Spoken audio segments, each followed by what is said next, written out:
கொலோசியருக்கு எழுதின நிருபத்துல 2வது அதிகாரத்துல 6வது வசனத்தை வாசிக்கலாம். 2:6. ஆகையால் நீங்கள் கர்த்தராகிய கிறிஸ்து இயேசுவை ஏற்றுக்கொண்டபடியே அவருக்குள் வேர் கொண்டவர்களாகவும் அவர் மேல் கட்டப்பட்டவர்களாகவும் அவருக்குள் நடந்து கொண்டு நீங்கள் போதிக்கப்பட்டபடியே விசுவாசத்தில் உறுதிப்பட்டு ஸ்தோத்திரத்தோடே அதிலே பெருகுவீர்களாக. ஹல்லேலூயா. கர்த்தரை நாம கொடுத்த கிருபையை கர்த்தருக்கு நன்றி செலுத்தணும். எப்படி நன்றி செலுத்தணும் அப்படின்னா, வசனம் சொல்லுகிறது கர்த்தரை துதிக்கணும், கர்த்தரை ஸ்தோத்தரிக்கணும், கர்த்தரை ஆராதிக்க வேண்டும். எல்லாம் உண்மைதான். ஆனா எப்ப தொட்டு அப்படின்னு கேட்டா 6வது வசனம் வாசிக்கலாம். 6ல ஆகையால் நீங்கள் கர்த்தராகிய கிறிஸ்து இயேசுவை எப்ப ஏற்றுக்கொண்டோமோ அந்த நாள் தொட்டு தேவனுக்கு நன்றி செலுத்த வேண்டும். அல்லேலூயா. எப்ப தொட்டு? கிறிஸ்து இயேசுவை அறியாத நாட்களில் கர்த்தரை விட்டுருவார். எப்ப இயேசுவை ஏற்றுக்கொண்டோமோ அப்ப அந்த நாள் தொட்டு கிறிஸ்து இயேசுவை ஏற்றுக்கொண்ட நாள் முதல் அவருக்கு நன்றி செலுத்த வேண்டும். ஒவ்வொரு நாளும் எழுந்து கர்த்தரை துதிக்கணும். ஒவ்வொரு நாளும் கர்த்தர் சமூகத்தில் அமர்ந்திருந்து வேதத்தை வாசிக்கணும். வேதத்தை தேவ சமூகத்தில் அமர்ந்திருக்கணும். ஏன்னா அவர் நம்முடைய தெய்வம் என்று சொன்னா அவருக்குரிய கணம் எங்கே? அவர் தான் நம்முடைய தகப்பன் என்று சொன்னா தகப்பனுக்குரிய கணம் எங்கே? மகிமை எங்கே? ஆனா ரட்சிக்கப்பட்ட பிள்ளையுடைய வாழ்க்கையில அது காணப்படுது என்று கேட்டா நிறைய பேருடைய வாழ்க்கை அது இல்லை. என்ன இல்லை? அதாவது கர்த்தர் இயேசுவை ஏற்றுக்கொண்டபடியே அப்படின்னா உள்ளத்துல அவர் தெய்வமா ஏற்றுக்கொண்டிருக்கிறோம். ஆனா அவருக்குரிய கணத்தை கொடுக்கிறோமா? அவருக்குரிய மகிமையை கொடுக்கிறோமா? அவர் சமூகத்தில் அமர்ந்து இருக்கிறோமா? அவர் பாதத்தில் அமர்ந்து இருக்கிறோமா? ஒவ்வொரு நாளும் நடத்துதா? அதுதான் முக்கியமான கேள்வி. ஒவ்வொரு நாளும் என்னை அவர் நடத்துகிறார். ஒவ்வொரு நொடிப்பொழுதும் இமைப்பொழுதும் என்னை பாதுகாக்கிறார். அதனால அவர் சமூகத்தில் அனுதினமும் எழுந்து துதிக்க வேண்டும். ரட்சிக்கப்பட்ட நாள் முதல் ஒரு விசுவாசியுடைய வாழ்க்கையில என்ன காணப்பட வேண்டும் என்று சொன்னா ஜெபம் காணப்பட வேண்டும், துதி காணப்பட வேண்டும், ஸ்தோத்திரங்கள் காணப்பட வேண்டும். அப்படி வளர்கிற வளர்ச்சி தான் உண்மையாய் தேவனை அறிகிற அறிவுக்கு நேராக நடத்துமே தவிர, தேவனுடைய பூர்ண வளர்ச்சிக்கு நேராக நடத்துமே தவிர, எப்பனாச்சும் ஒரு நாள் ஜெபம் பண்றது, எப்பவாவது ஒரு நாள் வேதத்தை வாசிக்கிறது என்று சொல்லி நம்ம வளர்ந்தா அது சரியான வளர்ச்சி அல்ல. அப்ப கிறிஸ்துவை நீங்கள் இயேசுவை ஏற்றுக்கொண்டபடியே அவருக்குள் வேர் கொண்டவர்களாய் நீங்க அப்படி ஜெபிக்க வேதத்தை வாசிக்கத்தான் நாம் எப்படிப்பட்டவர்களாக இருக்கிறோம்? வேர் கொண்டவர்களாக இருக்கிறோம். வேர் கொள்வது என்று சொன்னா என்ன? அதாவது நல்ல ஆழமா மேல என்னதான் வந்தாலும் போராட்டம் வந்தாலும் வேறு எதுக்கு உபயோகப்படுது? ஒன்று அது ஜீவிக்கிறதுக்கு, அப்படித்தானே? ஒன்று அந்த மரம் உயிரோடு இருக்கணும்னா, அந்த செடி உயிரோடு இருக்கணும்னா என்ன பண்ணணும்? ஜீவிக்கணும்னா சாப்பாடு வேணும். சாப்பாடு வேணும் சொன்னா வேர் வளர்ந்தே ஆக வேண்டும். அல்லேலூயா.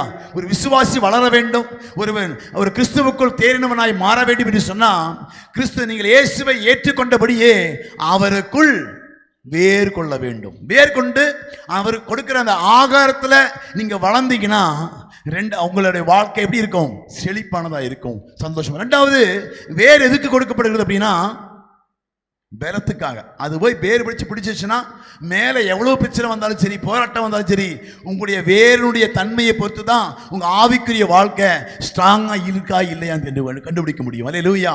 அப்ப வேர் எதற்கு அப்படின்னா அவருக்குள் வேர் கொள்ளணும். ஏன் வேர் கொள்ளணும்? ஒன்று அவர் கொடுக்கிற நன்மையினாலே திருப்தியாக அவர் வைத்திருக்கிற ஆசீர்வாதத்தை தேடி போகக்கூடிய வேர்களை நாம் வளர்த்தி கொள்ள வேண்டும். 2வது வேர் கொள்ளத்த ஆவிக்குரிய அந்த விசுவாச வாழ்க்கை என்பது எந்த போராட்டம், மழை, வெயில், காத்து, மழை எது வந்தாலும் நம்மை சேதப்படுத்தாது. அல்லேலூயா. அப்ப எதனால வேர் கொள்ளணும்னா கிறிஸ்துவை ஏற்றுக்கொண்டபடியே அவருக்குள் வேர் கொள்ள வேண்டும். வேர் கொள்வதற்கு என்ன செய்ய வேண்டும்? சங்கீதம் 1வது அதிகாரத்துல 5வது வசனம் சொல்லுதெல்லாம். என்ன வாசிங்க? 4வது வசனம், சங்கீதம் 1:4. துன்மார்க்கரோ அப்படி இராமல் காற்று பறக்கடிக்கும் பதரை போல் இருக்கிறார்கள். 2வது வசனம் வாசிங்க. 2. கர்த்தருடைய வேதத்தில் பிரியமாயிருந்து இரவும் பகலும் அவருடைய வேதத்தில் தியானமாயிருக்கிற மனுஷன் பாக்கியவான். கர்த்தருடைய வேதத்தில் பிரியமாயிருந்து இரவும் பகலும் நம்ம வாசிக்க அவருக்குள் வேர் கொள்ளும். அடுத்த வசனம் வாசிக்கலாம். 3. அவன் நீர்க்கால்களின் ஓரமாய் நடப்பட்டு தன் காலத்தில் தன் கனியை தந்து. ஆமா, அதுக்கு தேவையான கனி வர வேண்டும் என்று சொன்னா தேவையான சத்து வர வேண்டும். அது தேவையான கனி கொடுக்கப்பட வேண்டும் என்று சொன்னா கிறிஸ்துவுக்குள் நல்ல வேர்கொள்ளத்தான் ஒரு மனுஷனுடைய வாழ்க்கையில என்ன பண்ண முடியும்? வளர்ச்சி கிடைக்கும்.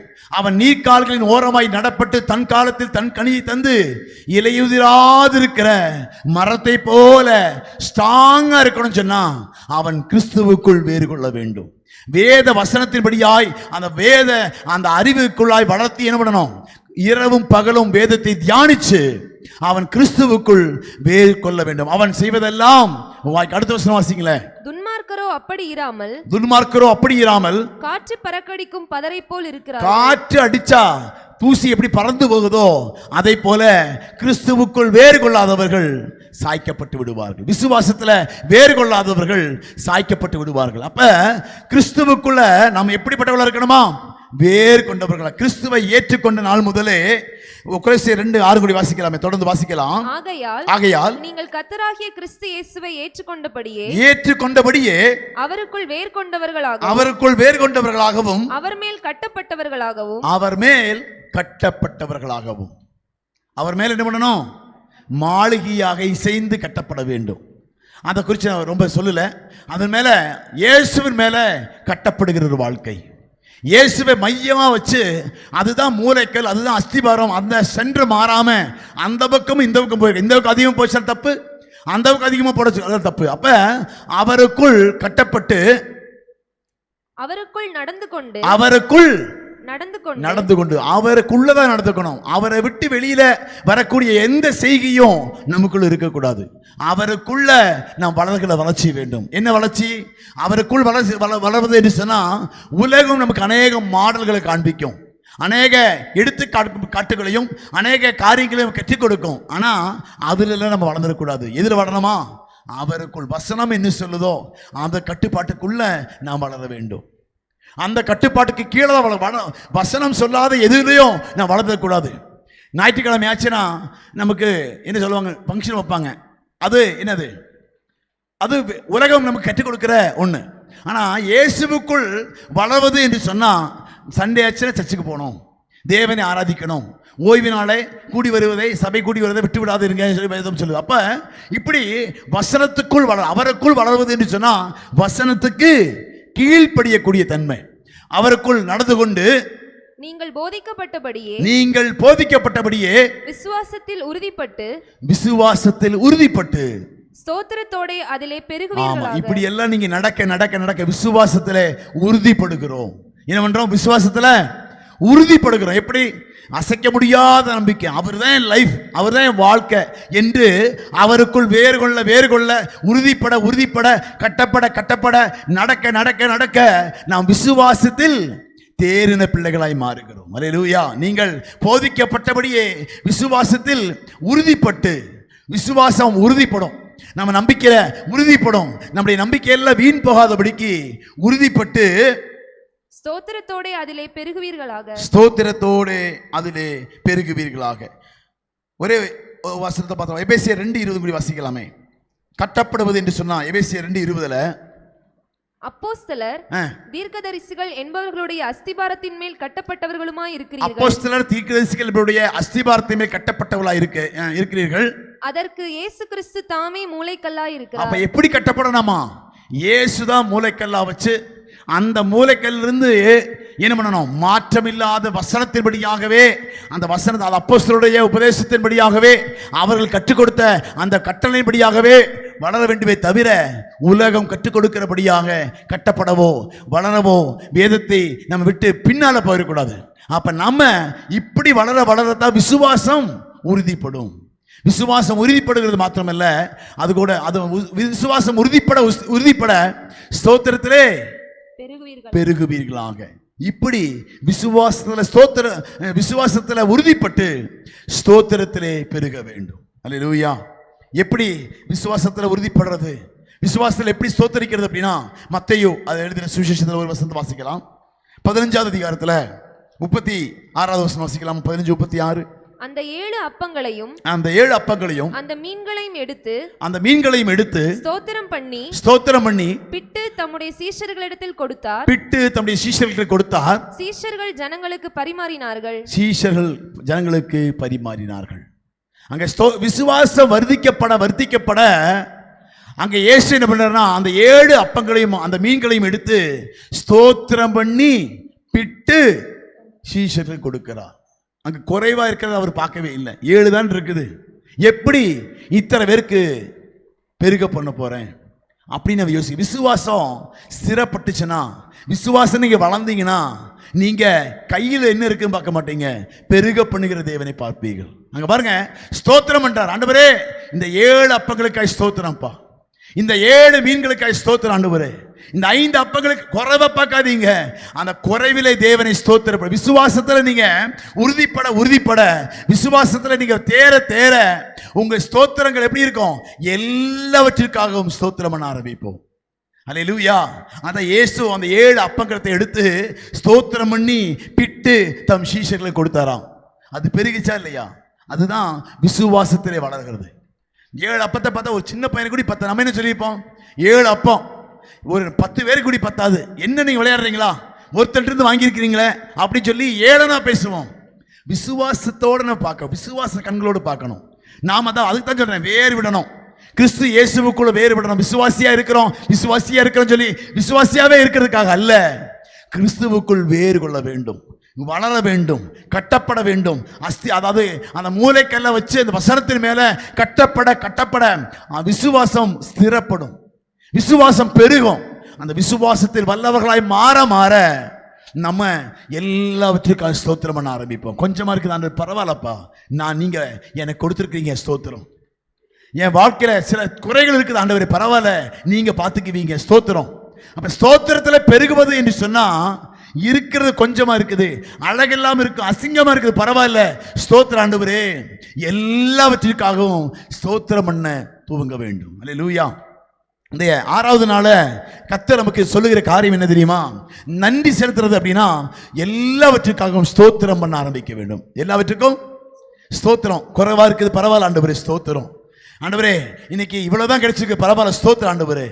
அப்போ இயேசு என்ன பண்ணானா 7 மீன்களை எடுத்து ஸ்தோத்திரம் பண்ணி பிட்டு தம்முடைய சீஷர்களுக்கு கொடுத்தார். அதுதான் பெருக்கத்தை உண்டாக்கினது.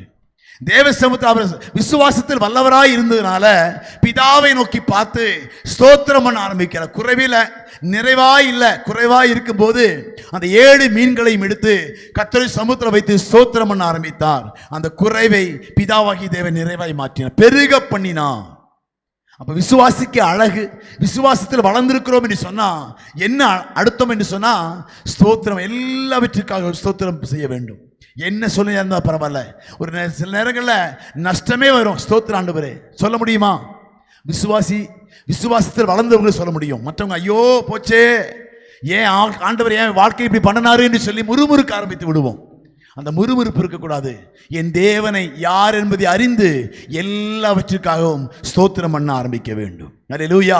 பரவாயில்ல ஆண்டவரே, எனக்கு கம்மியாக கிடைச்சா பரவாயில்ல, நீங்க போதுமானவராக இருக்கீங்க ஆண்டவரே சொல்லி எல்லாவற்றுக்காகவும் ஸ்தோத்திரம் பண்ணாங்க. இயேசு அப்படிதான் 7 மீன்களை எடுத்து அங்கே ஸ்தோத்திரம் பண்ணி அவர் அதை பெருக பண்ணினதை பார்க்கிறோம். அதே அதிகாரத்தில் 26வது அதிகாரத்தில் 27 வாசிக்கலாம். 26, 27 பின்பு பாத்திரத்தையும் எடுத்து ஸ்தோத்திரம் பண்ணி அவர்களுக்கு கொடுத்து நீங்கள் எல்லாரும் இதிலே பானம் பண்ணுங்கள். எல்லாரும் இதிலே பானம். அது சொல்ல போனா அவர் மரணத்துக்கு ஏதுவாய் வந்திருக்காரு, மரணத்தை சொல்லும்படியா வந்திருக்காரு. அதுக்கும் கர்த்தருக்கு ஸ்தோத்திரம் பண்றாரு. இயேசு என்ன பண்றாரு? மரணப்பட்டதை அடையாளமா தான் கொடுக்கிறார். ரத்தத்தையும் திராட்சையும் கொடுக்கிறாரு, அப்பத்தையும் ரசத்தையும் கொடுக்கிறாரு. ஆனா அதை என்ன பண்றாரு? ஸ்தோத்திரத்தோட அதை அவர்களுக்கு ஸ்தோத்திரம் பண்ணி அவர்களுக்கு கொடுத்தார். ஸ்தோத்திரம் ஆண்டவரே, இந்த அப்பத்துக்காய், இந்த மரணத்துக்காய், இந்த ரத்தத்துக்காய் ஸ்தோத்திரம் என்று சொல்லி தன் ஜீவனையும் ஸ்தோத்திரத்தோடு கூட அர்ப்பணிக்கிறதை பார்க்கிறோம். ஒரு உதாரணமாக அவர் சொல்றாரு, செய்யறாரு. அப்பத்தையும் ரசத்தையும் அவர் கொடுக்கும்போது அதை ஸ்தோத்திரம் பண்ணி பிட்டு கொடுத்தாரு, ஸ்தோத்திரம் பண்ணி தேவனுக்கு கொடுத்தாரு. அதுபோல அவரு தேவைகள் வந்த போதும் ஸ்தோத்திரம் பண்ணாரு, தன்னை அர்ப்பணித்த போதும் கர்த்தரை ஸ்தோத்திரம் பண்ணினார். அல்லேலூயா. அப்ப எல்லாவற்றுக்கும் இயேசு எப்படி ஸ்தோத்திரம் பண்ணாரோ அதே போல நீங்களும் நானும் ஸ்தோத்திரம் பண்ண ஆரம்பிக்க வேண்டும். முறுமுறுக்க கூடாது. அங்க தேவக்கு சமூகத்துல போய் என் ஆண்டவரே குறைவாயிச்சு சொல்லி பார்க்க கூடாது. கர்த்தர் சமூகத்துல விண்ணப்பத்தை பண்ண வேண்டும். ஸ்தோத்திரத்தோடு கூட விண்ணப்பத்திலே எல்லாவற்றையும் அவருக்கு செலுத்த வேண்டும். கொடுத்த நல்ல கணவனுக்காய், மனைவிக்காய், பிள்ளைகளுக்காய், படிப்புக்காய், வேலைக்காய், வசதி வாய்ப்புகளுக்காய், வாகனங்களுக்காய், எல்லாவற்றுக்காகவும் ஸ்தோத்திரம் செய்தலே தகும் என்று வேதம் சொல்லுகிறது. இந்த நாளிலே நாம் பார்ப்பது என்னன்னா, எல்லாவற்றுக்காகவும் இதுதான் நல்ல விசுவாசத்தில் வளர்ந்த விசுவாசிக்கு அழகு. அல்லேலூயா. இதுதான் கிறிஸ்துவுக்குள் வளர்ந்த, கிறிஸ்துவுக்குள் வேறு கொண்டவனுக்கு இதுதான் அழகு. விசுவாசத்தில் வளர்ந்திருக்கிறாங்க என்கிற சொல்றதுக்கு இதுதான் அழகு. இது எல்லாவற்றுக்காகவும் ஸ்தோத்திரம் பண்ணுவான். நிறைவு வந்தாலும் குறைவு வந்தாலும் எல்லாவற்றுக்காகவும் கர்த்தரை துதிக்கிற ஸ்தோத்தரிக்கிற குணம் நம்மள்ட்ட இருக்குதா அப்படின்னு பார்க்க வேண்டும். இந்த 6வது நாளிலே கர்த்தரை நன்றியோடு கூட துதிக்க வந்திருக்கிறோம், நன்றி செலுத்தும்படியா வந்திருக்கிறோம். ஆண்டவரே, இதுவரை எல்லாம் நீங்க பாராட்டின கிருபைக்காக நன்றி. நிறைய குறை இருக்குது, பரவாயில்ல ஆண்டவரே, எல்லாவற்றுக்காய் ஸ்தோத்திரம். ஏன்னா கர்த்தர் தான் எல்லாவற்றையும் நிறைவாய் மாற்றப் போகிறார். இன்னும் தேவைகளை கர்த்தர் சந்திக்க போகிறார், இன்னும் விசாலமாக்க போகிறார், இன்னும் எல்லாவற்றையும் அவர் சிறப்படுத்த போகிற கிருபைக்காக கர்த்தரை என்ன பண்ண போறோம்? எல்லாவற்றுக்காய் ஸ்தோத்திரம். அநேகர் இழிவா பேசியிருப்பாங்க, பரவாயில்ல ஆண்டவரே, அதற்காய் ஸ்தோத்திரம். அநேகர் குற்றப்படுத்தி இருப்பாங்க, பரவாயில்ல ஆண்டவரே, அதற்காய் ஸ்தோத்திரம். அநேகர் கொஞ்சமா கொடுத்திருப்பாங்க, பரவாயில்ல ஆண்டவரே, அதற்காய் ஸ்தோத்திரம். அநேகர் நிறைய கொடுத்திருப்பாங்க, அதற்காய் ஸ்தோத்திரம். நிறைவாய் கொடுத்தாலும் அதிகமாய் கொடுத்தாலும் ஸ்தோத்திரத்திற்கு குறை வச்சிடக்கூடாது. அல்லேலூயா. அதனால எல்லாவற்றுக்காகவும் ஸ்தோத்திரம் என்று சொல்லி அவரை துதிக்க வேண்டும். சொல்ல போனா நம்ம வாழ்க்கையில கர்த்தர் கொடுத்த எல்லா, சொல்ல போனா நேத்து என்ன நாள்? ஏப்ரல் 4. நான் விழுந்த 1 வருஷம் ஆச்சு. ஆமாம், இன்னைக்கா 5ஆம் தேதி இன்னைக்கு, ஆமாம் இன்னைக்கு நினைக்கிறேன் 1 வருஷம் ஆச்சு. அதுக்கு என்ன பண்ணோம்? கர்த்தர் நன்றி தான் சொல்லணும். கர்த்தர் பெரிய ஆபத்திலிருந்து பாதுகாத்தார், புதிய கிருபையாய் நம்மை பாதுகாத்தார். கர்த்தருக்கு நன்றி தான் எல்லாவற்றுக்கும். ஏன்னா அவருக்கு தெரியாம எதுவுமே நடக்காது நம்ம வாழ்க்கையில.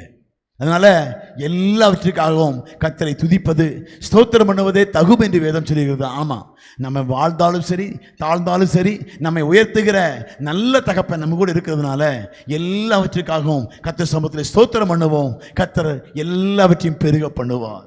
குறைவுகள் எல்லாம் நிறைவாய் மாற்றுகிற அந்த நல்ல தகப்பனுடைய இருதயத்தை புரிஞ்சு கொண்டு, ஆண்டவரே நீங்க நல்லவரப்பா, என் வாழ்க்கையை தவறே பண்ண மாட்டீங்க, என் வாழ்க்கையில எல்லாம் நடக்கிறதுக்காக நன்றி என்று சொல்லி அந்த நல்ல தகப்பனை ஸ்தோத்திரத்தோடு கூட துதியோடு கூட அவர் நாமத்துக்கு நன்றி செலுத்த முடிய கண்களை மூடி உள்ளத்தின் ஆழத்திலிருந்து அவரை நோக்கி பார்த்து அப்படியே நன்றியோடு கூட துதிக்கலாமா, ஸ்தோத்தரிக்கலாமா? இதுவரை எவ்வளவோ எங்க வாழ்க்கையை செய்திருக்கிறீங்க.